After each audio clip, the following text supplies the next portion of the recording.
बिस्मिल्लाहिर्रहमानिर्रहीम। अस्सलाम वालेकुम। Welcome to Zaika with Tannat. कैसी हैं आप सब? अल्लाह आपको अपनी अमान में रखे, जिधर भी रहें खुश रहें, आबाद रहें। आज मैं आपको बड़ी फ़ायदेमंद गुलाब के अरक की रेसिपी बताने लगी हूँ। ये बनाना कोई मुश्किल नहीं है। आप जब देखेंगे मुझे बनाते हुए तो बिल्कुल इजी है और इतना फ़ायदेमंद ये अरक होता है, घर में जो निकला होता है। अगर आप बाज़ार से लेंगे तो आपको कोई उसकी गारंटी नहीं है कि वो अंदर उसके कितनी मिलावट है। तो ये बिल्कुल इजी है घर बनाना। आप मेरी रेसिपी को एंड तक आपने फॉलो करना है। चले बनाना शुरू करते हैं। ये मैंने फूल मंगवाए हैं, पत्तियां नहीं आपने लेनी। जब भी अरक निकालना है तो आपने फूल मंगवाने हैं। पत्तियां जो है उन्होंने अंदर बासी वाली भी डाली होती हैं, तो उनका अरक भी ज़ाहिर है ख़राब होता है। फ्रेश फूल हो पत्तियां नहीं हो तो फूलों का अरक निकला जो होता है वो ज़्यादा अच्छा होता है, ज़्यादा फ़ायदेमंद होता है। इसलिए आपने जब भी निकालना है तो 1 पाव या आधा किलो भी फूल आप मंगवाएंगे तो उसका इतना ज़्यादा अरक बन जाता है, वो आप 6 माह भी 1 साल भी फ्रिज में स्टोर कर सकते हैं। ये ऐसा अपने सॉसपैन लेना है, स्टील का ले लें या जैसा भी आपके पास है। ज़रा खुला लेना, मेरे पास खुला वाला नहीं था, ढक्कन वाला जो टाइट ढक्कन हो वो वाला लेना है। फिर नीचे फूल डालने हैं। उसके बाद आपने ऐसे नीचे ऐसे फूल पीछे करके तो एक छोटा वाला बाउल जो है वो नीचे रखना है। उसके बाद आपने ये बड़ा वाला रखना है ऊपर। जो अरक बनेगा वो सारा साइडों से इसके अंदर आएगा। फिर आपने 1 गिलास पानी डाल देना है फूलों के ऊपर।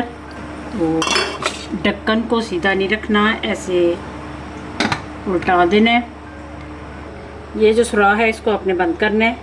किसी भी चीज़ से बंद करें, मैं आटे से बंद कर रही हूँ ताकि स्टीम बाहर ना निकले। सारी स्टीम जो है वो इस बाउल में गिरे।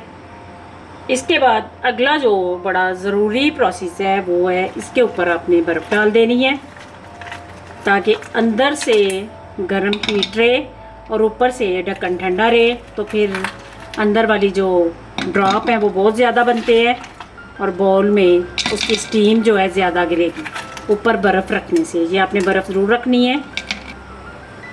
आँच को मैंने फ़िलहाल फुल रखा हुआ है। जब स्टीम बनना शुरू हो जाएगी फिर मैं मीडियम कर दूँगी। अभी मैं आपको दिखाती हूँ जब इसके ऊपर सारी स्टीम आ जाएगी ढक्कन पे तो फिर चूल्हे को मैं ज़रा कम कर दूँगी। ये देखें अब स्टीम के अंदर से नज़र आ रही, ड्रॉप इधर से बन बन के सारे बाउल के अंदर जा रहे हैं। ये अंदर से आपको कैमरे से आप कोशिश कर रही हूँ कि आपको नज़र आ जाएं। ये सारे ड्रॉप अंदर उल्टे ढक्कन को जो बन रहे हैं वो नीचे जा रहे हैं, सारे बाउल के अंदर गिरने हैं। तो वो जो ड्रॉप है वो अरके गुलाब है। ये इसी तरह अरक बनता है जिस तरह मैं बना रही हूँ। बिस्मिल्लाहिर्रहमानिर्रहीम। ये देखें आराम आराम से इसका ढक्कन आपने उठाना है कि स्टीम आपके हाथ को ना लग जाए। ये ढक्कन आपने पीछे करना है। ये बाउल टेढ़ी हो गई है इसलिए शायद अरक थोड़ा सा अंदर गिर गया है। ये देखें अभी मैंने थोड़ी देर पहले चेक किया था तो बाउल कितना ज़्यादा था, अब मेरा ख्याल है वो टेढ़ा हो के तो थोड़ा गिर गया है। और 20 से 25 मिनट लगे हैं तो ये इतना अरक तैयार हो गया है। किसी बंद एयर टाइट आप जार में अरक को डाल के तो आप इसको फ्रिज में रखें और रात को सोने से पहले आपने इसको 3-4 ड्रॉप हाथ हथेली पे डाल के तो ऐसे मल के जैसे लोशन लगाते हैं तो अपने अपने चेहरे पे लगा लेना है। इसको आप जर्दे में मतंजन में भी यूज़ करें।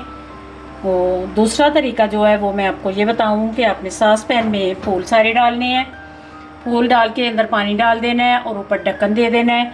तो वो जब फूल जब पकते रहेंगे तो पक पक के भी उनका रस निकल आता है। दूसरा जो तरीका है वो ये है।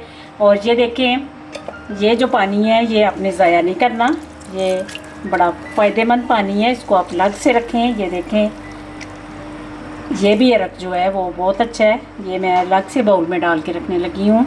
अगर आज की मेरी रेसिपी आपको पसंद आए तो इसको शेयर करना है, उसको आपने ज़रूर ट्राई करना है।